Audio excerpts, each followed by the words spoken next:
사랑하는 교회 여러분, 오늘은 교회력으로는 부활절 세 번째 주일이지만 한국 교회가 5월 첫째 주일은 전통적으로 어린이 주일로 예배를 드립니다. 우리 교회에 어린아이들이 몇 명 있는데 부모님이 또 본인이 코로나 걸려서 또 부모님이 여러 가지로 사정이 있어서 교회를 나오지 못해 오늘은 주일학교 학생들이 아무도 없습니다. 그렇지만 여러분과 제게는 자녀가 있죠. 그리고 또 우리들 자녀들이 지금 여기 와서 예배를 드리고 있습니다. 오늘은 부모로서 우리 어린 자녀들을 어떻게 양육하는 것이 정말 하나님이 원하시는 것인가를 좀 되돌아보는 그런 시간을 가졌으면 좋겠습니다. 또 자녀들인 여러분들 자신의 입장에서는 어떻게 하면은 나와 부모님과의 아름다운 관계가 유지가 되고 그래서 내가 부모님의 신앙의 유산을 잘 물려받을 수 있을까? 이런 것들을 생각하는 그런 의미 있는 시간이 되었으면 좋겠습니다. 제가 여러분이 잘 아시는 대로 아버지 학교를 섬기고 있습니다. 20년 넘게 아버지 학교를 섬기면서 수도 없이 많은 은혜를 받았고 또 많은 기적과도 같은 일들을 경험을 했습니다. 저 자신이 왜 아버지 학교를 좋아하냐면 늘 아버지 학교를 갈 때마다 제가 엄청난 도전을 받고 저 자신을 되돌아보고 그리고 조금 더 느슨해질 것 같으면 아버지 학교를 통해서 재충전을 받고 그래서 아버지로서 남편으로서 여기까지 왔습니다. 사람이 지칠 때도 있죠. 힘들고 낙심할 때도 있지만 그럴 때마다 어떤 계기가 마련이 되면 그 계기를 통해서 사람들이 자기 자신을 되돌아보고 재충전하고 다시 일어날 수 있는 기회가 옵니다. 제게는 아버지 학교가 그랬습니다. 제 목회도 바쁘지만 제가 아버지 학교에 관심을 갖는 이유는 한 지역교회의 담임 목사이기도 하지만 동시에 많은 아버지들을 다시 일으켜서 가정을 회복하게 해야 한다는 그런 사명이 있기 때문에 그렇습니다. 늘 이 아버지와 우리 자녀들에 대한 관심이 늘 제 머릿속에 있습니다. 왜냐하면 사람의 승리, 사람의 성공, 특별히 부모, 아버지로서의 성공은 도대체 뭘까 하는 이런 생각을 해봅니다. 여러분 대부분 사람들은 다 성공하기를 원합니다. 그것이 사업이든 아니면 자기 학문적인 업적이든 아니면 권력이든 명예든 아니면 부여와 재물을 얻는 것이든 사람들은 다 나름대로 성공하기를 원합니다. 그런데 정말로 세상에 있는 걸 다 얻었어도 만약에 자식 농사를 망쳤다고 한다면 그 사람이 얻은 세상에 있는 성공은 무슨 의미가 있을까요? 만약 내가 내 힘으로 자식을 낳지 않았어요. 내 자식이 아니에요. 그렇다고 한다면 우리가 그런 책임을 느끼지 않지만 적어도 아버지로서 그리고 남편으로서 가정의 가장으로서 자식을 내가 낳아서 기른다고 한다면 그 자식이 어떻게 되느냐에 따라서 그 부모의 성공 여부가 달라질 수 있습니다. 성공의 기준은 세상적인 기준일 수 있지만 정말로 하나님의 편에서 본다고 한다면 최고의 성공의 기준은 뭘까요? 특별히 가정의 달을 맞아서 특별히 아버지와 어머니인 부모 세대인 우리에게 있어서 성공의 의미는 뭘까요? 제가 간혹가다 세상에서 성공한 사람들을 만나게 됩니다. 뭐 사업적으로나 명예나 권력이나 또 세상적인 지위 면에서 보면 굉장한 사람들을 많이 보는데 놀랍게도 그런 사람들 가운데 많은 사람들이 가정에서는 인정을 받지 못했습니다. 부모 세대의 그 찬란함과 그 위대함에 비춰봐서 자식들이 그냥 너무너무 힘들어하고 어려워하고 고통당하고 어떤 경우에는 부모의 명성과는 정반대의 삶을 살아가는 그런 자녀들이 그 가정에 있다는 것을 볼 때마다 굉장히 마음이 불편했습니다. 도대체 저건 뭘까? 부모가 성공했는데 왜 자식들은 저럴까? 이런 걸 보면서 인간이 이 땅에서 살아가는 동안에 정말로 완벽한 성공은 세상에서는 조금 재정적으로 그리고 사회적으로 그리고 명예나 권력면에 있어서 지위면에 있어서 부족하더라도 정말로 자식을 잘 양육했다고 한다면 그러면 그 사람은 진정으로 성공한 사람이 아닌가 하는 이런 생각을 해봅니다. 이런 면에서 오늘 여러분과 함께 제가 이 말씀을 듣고자 합니다. 구약 성경의 39권의 마지막 장 마지막 귀절이 왜 오늘 이런 얘기를 담고 있을까요? 오늘 이 본문에 대한 배경 말씀을 잠깐 드립니다. 예수님 오시기 400년 전에 마지막으로 활동했던 예언자가 말라기입니다. 말라기라고 하는 이 사람은 언젠가 하나님께서 이 땅에 메시아를 보내실 텐데 그 메시아를 기다리는 믿음을 가지고 이제 사람들이 살아가야 된다라고 하는 이야기를 강조를 합니다. 그런데 사실은 말라기와 예수님 사이가 400년이라고 하는 엄청난 이 중간기가 있는데 이게 암흑기지요. 암흑기라는 말은 예언자도 없고 선지자도 없고 왕도 없고 민족의 지도자도 없다는 뜻입니다. 여러분, 한 가정에 부모가 없고 조상이 없고 나를 가르쳐 줄 사람도 아무도 없고 지도할 사람들이 아무도 없다라고 했을 때 그 가정, 특별히 그 자녀들이 느끼게 되는 공허함과 절망은 그는 이루 말로 표현할 수가 없습니다. 영적인 지도자가 그리고 나를 돌보아줄 부모 세대가 나를 인도할 수 있는 지도자가 없다고 하는 건 그 세대에게는 이거는 비극이지요.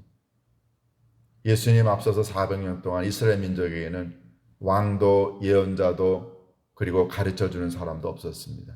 그래서 우리는 그걸 가리켜 신구약 중간기 또는 암흑기라고 부릅니다. 이 구약 성경의 마지막 장 마지막 절은 앞으로 400년 후에 오게 될 그 메시아의 시대를 준비하기 위해서 너희들이 뭘 해야 되느냐 이런 얘기를 나누고 있습니다. 오늘 본문에 보면은 하나님께서 엘리야를 보낸다라고 말씀하십니다. 근데 엘리야는 이미 왔죠. 몇백 년 전에 왔었습니다. 근데 엘리야를 다시 보낸다는 말은 무슨 뜻이냐면은 하나님의 말씀을 갖고 전달하는 누군가가 세상에 올 거라는 거죠. 그게 신약 성경에서는 예수님 전에 온 세례 요한일 수 있습니다. 중요한 건 그가 누구냐가 아니고 그가 와서 무슨 일을 하느냐 하는 것입니다. 엘리야가 와가지고서는 사람들에게 특별히 아버지에게 부모에게 이야기를 하는데 뭐라고 그러냐면은 4장 6절에 그가 즉 엘리야가 와서 아버지의 마음을 자녀에게로 돌이키게 하고 자녀들의 마음을 그들의 아버지에게로 돌이키게 하리라 그랬습니다.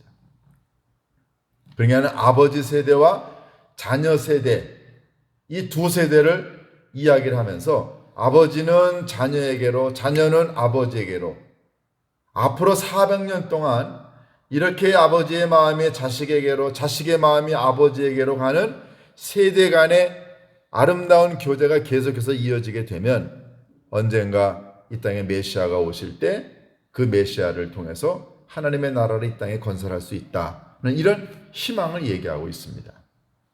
그러면 여기에 나오는 도대체 아버지 누구를 의미하는 걸까요? 언젠가 메시아가 오든 아니면 메시아가 오는 길을 준비하는 어떤 선지자가 오든 간에 관계없이 그가 하는 제일 중요한 역할은 모든 세상에 있는 아버지들에게 아버지 그들의 마음을 자식에게로 돌이키게 할 거다라고 하는 이 의미 첫 번째 여기에 나와 있는 이 아버지는 누구를 의미하느냐 하는 거죠. 우리 성경에는 그냥 아버지라고 되어 있습니다. 그런데 히브리어 원어 성경은 아버지들 복수로 되어 있습니다. 그러면 말라기가 생각하는 아버지들의 마음을 자식에게로 했을 때 이 아버지들은 누구로 의미하는 걸까요? 유대 사회에서 아버지들이라고 하면은 그들은 탁 생각하는 게 누구냐면 족장들을 의미합니다. 아브라함, 이삭, 야곱, 요셉. 이 네 명의 족장은 이스라엘 민족의 최초의 조상들입니다. 그러니까 단순히 조상을 의미하는 게 아니라 우리 민족의 시조로서 우리 민족이 있게 하고 우리 민족을 여기까지 인도해 준 최고의 우리의 조상들이라는 뜻입니다. 그걸 가리켜 오늘 본문에서는 아버지들이라고 표현을 했습니다. 그러면 말라기가 생각하는 이 아버지들의 마음을 자식에게로 돌이킨다라고 했을 때 이 아버지들이 갖고 있는 마음은 도대체 뭘까요? 즉, 이 족장들이 갖고 있었던 아름다운 마음, 믿음의 선조들이 갖고 있었던 아름다운 마음을 자식에게로 돌이킨다, 돌아가게 한다라고 했을 때 이 아버지들이 갖고 있었던 마음은 뭐냐 하는 것입니다. 여러분, 우리가 지금 이 본문을 읽을 때는 잘 와닿지 않지만 말라기가 생각했을 때 우리 믿음의 조상들, 우리 족장들의 믿음의 마음을 자식들인 우리 세대에게로 되돌려야 된다라고 했을 때 그 의미는 뭐냐는 거죠. 그러면 먼저 아버지라고 하는 것이 족장이고 믿음의 선조들이었다고 한다면 그러면 아들들에게 자식들에게 되돌린다라고 했을 때 그 자식들 아들들은 누구를 의미하는 겁니까? 그것은 오고 오는 세대들을 의미합니다. 아버지들 밑에 있는 자식들은 오고 오는 후손들을 의미하는 거예요. 그러니까 조상들의 마음을 오고 오는 후손들에게 되돌아가게 해야 된다. 돌려야 된다라고 하는 게 이 전체적인 이미지입니다. 자, 그럼 우리 하나하나씩 볼까요? 아버지의 마음은 도대체 뭘까요? 우리는 여기서 족장들이 갖고 있었던 아주 아름다운 믿음의 이 삶들을 보게 됩니다. 그러면 4명에게 국한을 시키겠어요. 왜냐하면 너무 범위가 넓으니까 흔히 일반적으로 유대인들이 갖고 있는 아버지라고 했을 때 4명의 족장이라고 한다면 아브라함부터 한번 시작해 볼까요? 여러분 아브라함 하면은 탁 뭐가 떠오르나요? 아브라함은 이스라엘 민족의 시조입니다. 그런데 이 2000년 동안 유대 사람들이 아브라함 하면 탁 떠오르는 게 뭐냐면 그는 믿음의 조상이었다라는 거예요. 믿음의 조상. 그러니까 이스라엘 민족들에게 있어서 믿음이 뭔가를 보여준 최고의 조상이 아브라함이었다는 거죠. 그러면 아브라함이 갖고 있었던 믿음은 도대체 어떤 믿음인가요? 자, 여러분과 제가 잘 아는 대로 아브라함은 본래부터 하나님을 믿는 사람이 아니었습니다. 갈대아 우르라고 하는 곳, 그러니까 지금의 이라크입니다. 거기에서 지금의 이스라엘 땅까지는 1500km, 2000km 정도 떨어져 있는 곳이에요. 근데 하나님을 전혀 몰랐던 이 이방 사람 아브라함이라고 하는 사람을 하나님이 만나셔가지고 뭐라고 말씀하시나요? 아브라함, 너의 본토, 친척, 아버지의 집을 떠나 내가 너에게 보여줄 땅으로 가라. 그 옛날 이라크에서 지금의 이스라엘로 가라는 거예요. 그 수천 킬로를 하나님을 만난 적도 없던 사람입니다. 근데 어느 날 하나님의 아브라함이라고 하는 사람을 택해가지고 만나시면서 내가 너에게 보여줄 지시할 땅으로 가. 거기서 너는 믿음의 조상이 되라 라고 하십니다. 자, 제가 여러분에게 한번 질문하겠어요. 여러분 보고 어느 날 하나님이 찾아와가지고 사랑하는 내 아들아, 내 딸아, 너 저기 비행기 타고 미국에 가서 살아라. 그런데 여러분 미국에 가면은 여러분을 반겨줄 사람 아무도 없습니다. 여러분에게 먹을 걸 줄 사람 아무도 없어요. 여러분이 아는 사람 없고 여러분이 거기서 일할 수 있는 형편도 없습니다. 그리고 여기서 갈 때 단둘이 그냥 아내하고 여러분밖에 없어요. 자식도 없어요. 돈도 없어요. 근데 어느 날 하나님이 여러분 보고 미국 가서 살아. 그럼 여러분 뭐라고 대답하시겠어요? 아니 하나님, 제가 영어를 할 줄 아나요? 아니 제가 미국에 가면은 뭐 나를 반겨줄 사람 아무도 없습니다. 아니 그리고 내가 거기 가서 뭐 먹고 살아요? 친인척이 있는 것도 아닙니다. 내가 무슨 뭐 공부한 적도 없고 내가 거기 가서 쓸만한 돈도 없고 나 아무것도 없어요. 그런데 날 보고 미국 가서 살라고요? 난 못 갑니다. 아 여기가 좋아요. 백이면 백 다 이렇게 얘기할 겁니다. 그런데 성경은 하나님이 아브라함에게 찾아와 너는 너의 본토 친척 아버지의 집을 떠나 내가 네게 보여줄 땅으로 가. 이 말을 듣고 아브라함이 한마디도 질문을 달지 않았어요. 아브라함은 하나님의 명령을 듣고 자기 아내와 그리고 자기 조카와 그 가족들을 데리고 그 먼 길을 떠나서 가나안 땅으로 갑니다. 이게 아브라함이 가졌던 믿음이라는 거죠. 그럼 조금 더 구체적으로 아브라함은 도대체 뭘 믿었길래 하나님이 명령하신 그 명령을 듣고 가보지 않고 준비되어 있지 않고 모든 상황이 녹록지 않은 그곳으로 왜 갔을까요? 여기에 아브라함의 진짜 믿음이 있습니다.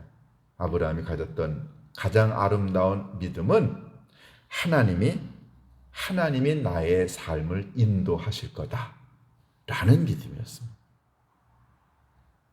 가보지도 않고 준비되어 있지 않고 아무것도 나를 반기는 사람이 없는 곳에 하나님이 나를 보내실 때에는 뭔가 이유가 있을 거다. 그리고 거기 가면은 뭔가가 준비가 되어 있을 거다. 하나님은 살아계시기 때문에 나를 그냥 사지로 내모시는 분이 아니고 내가 거기서 살 수 있도록 하나님이 마련하시고 준비하실 거다라고 하는 하나님에 대한 절대적인 신뢰가 아브라함에게 있었습니다. 그래서 우리는 그걸 가리켜 아브라함이 하나님께 대하여 갖는 절대적인 신뢰, 그게 아브라함이 가졌던 믿음입니다. 만약에 이런 믿음이 있으면요, 어느 날 하나님이 여러분에게 와가지고서는 너야 사랑하는 아들아 너 따라 어디로 가. 여러분 이런 믿음이 있으면 거기 왜 가요? 가기 싫은데요? 우리 얘기하지 않습니다. 아 하나님 가라고요? 알았습니다. 가면 하나님이 만날 사람을 보내주시고 하나님이 일할 곳을 마련하시고 필요한 것을 채워주실 거다라고 하는 믿음이 그게 아브라함에게 있었습니다.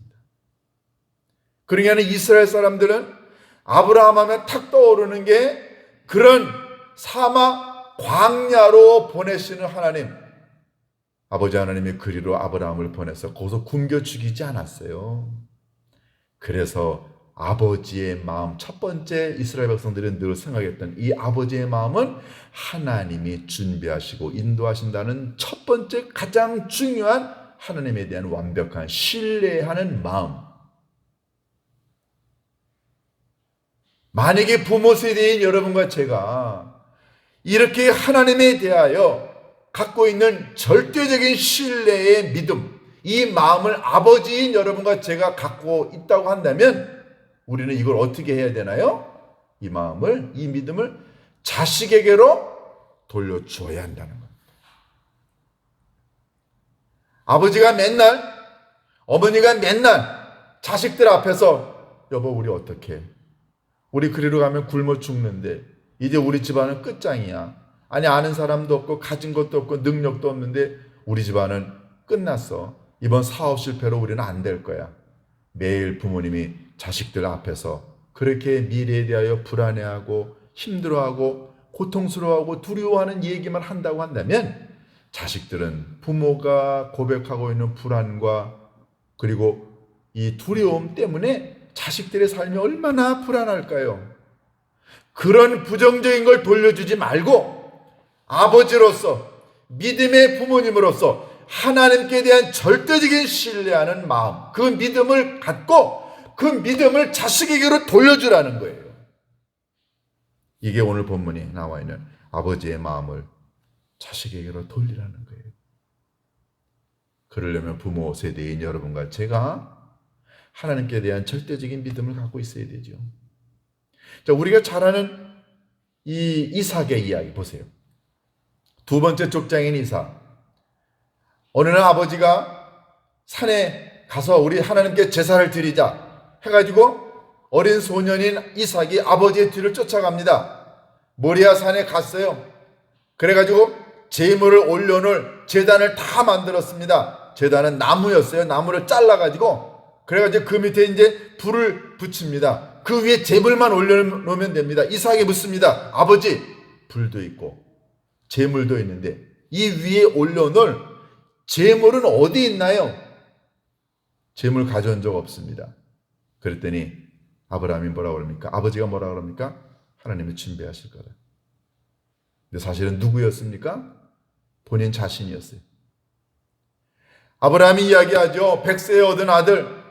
그러면은 적어도 이삭이 뭐 한 15, 6살 됐을 거라고 봐요. 그러면 이 아브라함의 나이가 115세입니다. 그 어렵게 얻은 아들 보고 이야기합니다. 아들아, 하나님이 너를 제물로 삼으래. 그 말은 뭐예요?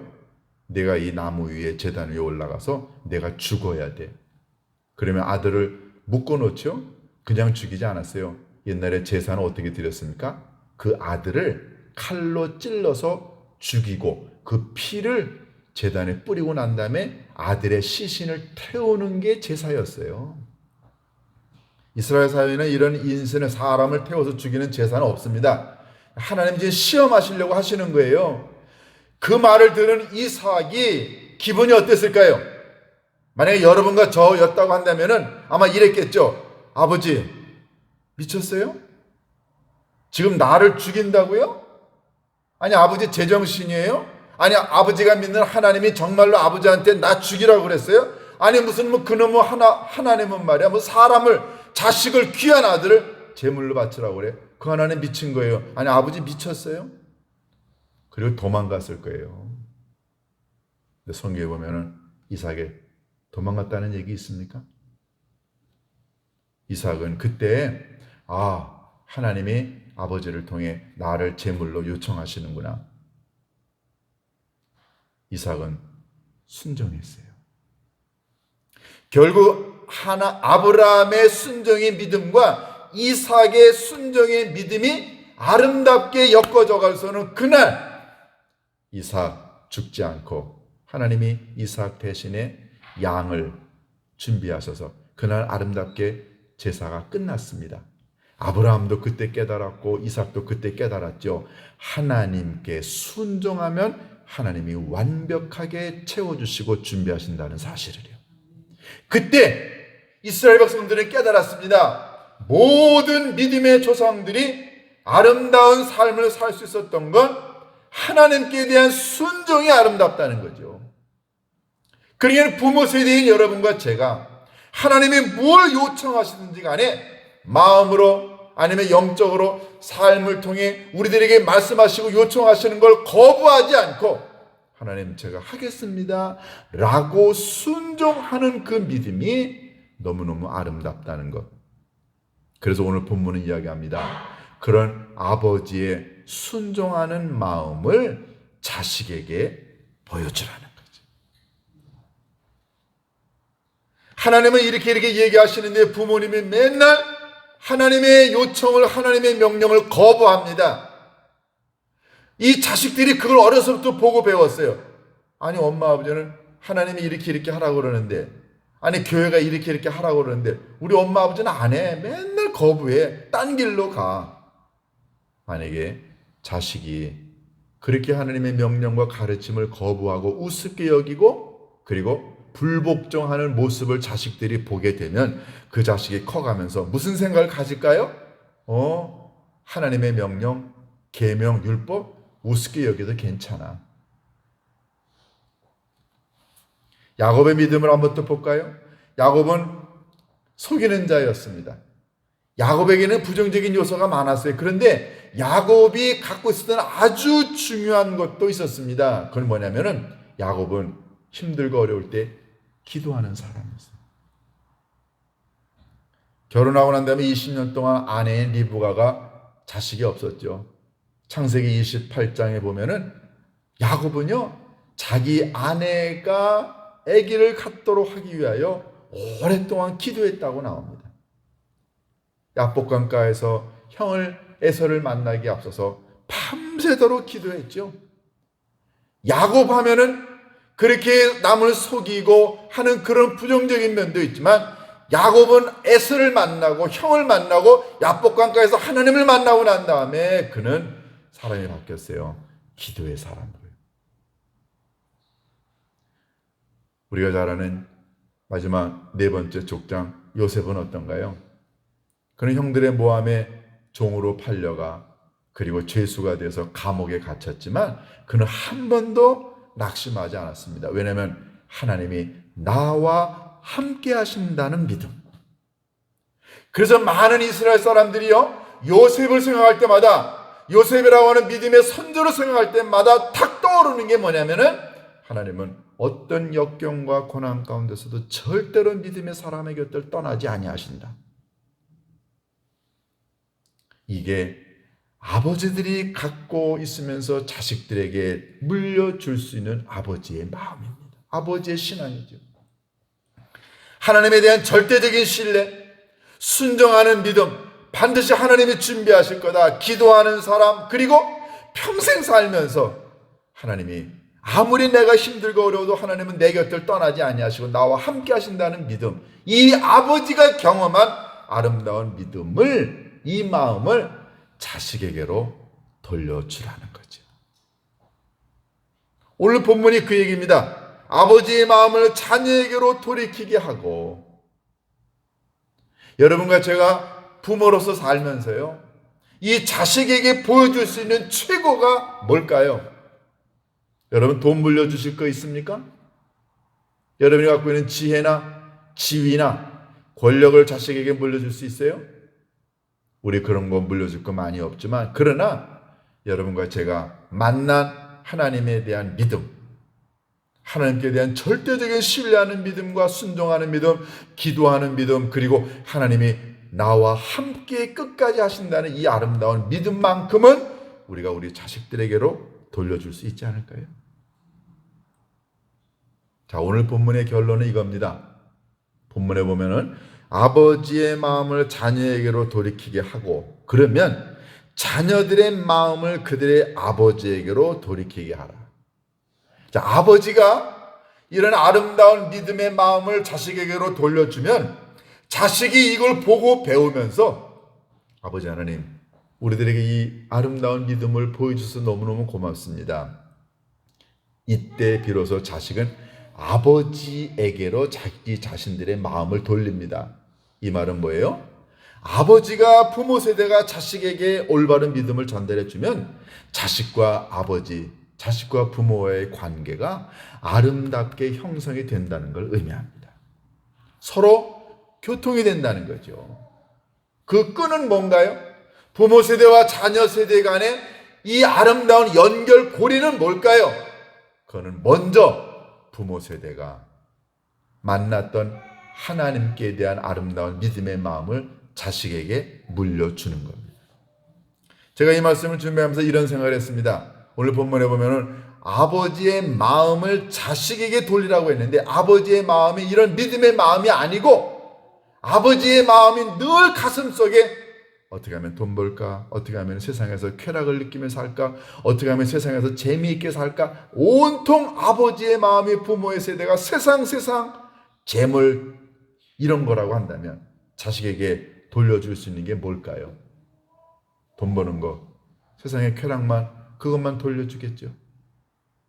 자, 사랑하는 교회 여러분, 여러분과 제가 부모 아닌가요?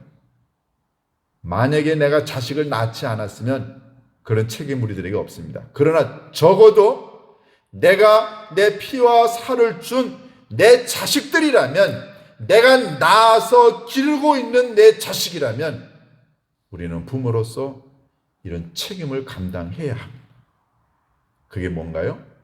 우리가 만났던 하나님께 대한 아름다운 믿음의 마음을 자식에게로 돌려주어야 합니다. 이래야 세대가 끊어지지 않고 믿음의 세대가 이어진다는 거죠. 말라기가 왜 400년 동안 이 공백기가 있을 텐데 이 기간에 왜 이 말씀을 했냐면 이 아버지의 아름다운 마음이 자식에게 물려지면 이 자식이 또 자기 자식에게 이렇게 계속해서 세대를 넘어서 말씀이 전통이 전승이 이어지게 되면 언젠가 메시아가 오더라도 메시아를 만났을 때 그와 함께 하나님의 나라를 건설할 수 있다는 거죠.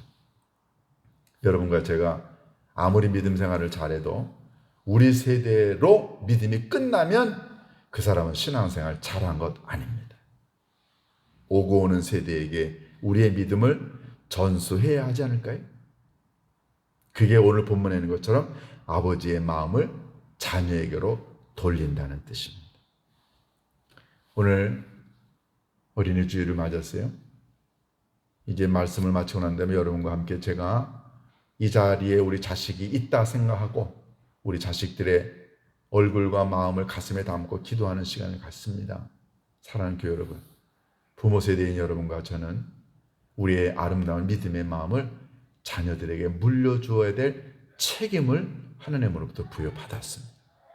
그래서 우리들의 자녀들이 우리가 만난 하나님을 그 자녀들도 만날 수 있게 되기를 주님의 이름으로 축원합니다. 기도하십니다. 고마우신 아버지 하나님, 오늘 어린이 주일을 맞아 귀한 말씀을 나눕니다. 아버지의 마음을 자녀에게로 돌리라. 그리하면 자녀들이 자기 자신들의 마음을 아버지에게로 돌리리라. 하나님, 우리들에게 자녀를 허락하셨는데 이 자녀를 향한 저희들의 마음은 뭘까요? 아버지 하나님, 세상적인 쾌락과 세상의 재물과 세상적인 것들을 부모가 마음에 담고 있지 않고 오로지 하나님께 대한 열정과 믿음의 마음을 부모님이 갖고 있어 이걸 자녀들에게 나눠줄 수 있도록 주님 축복하여 주옵소서.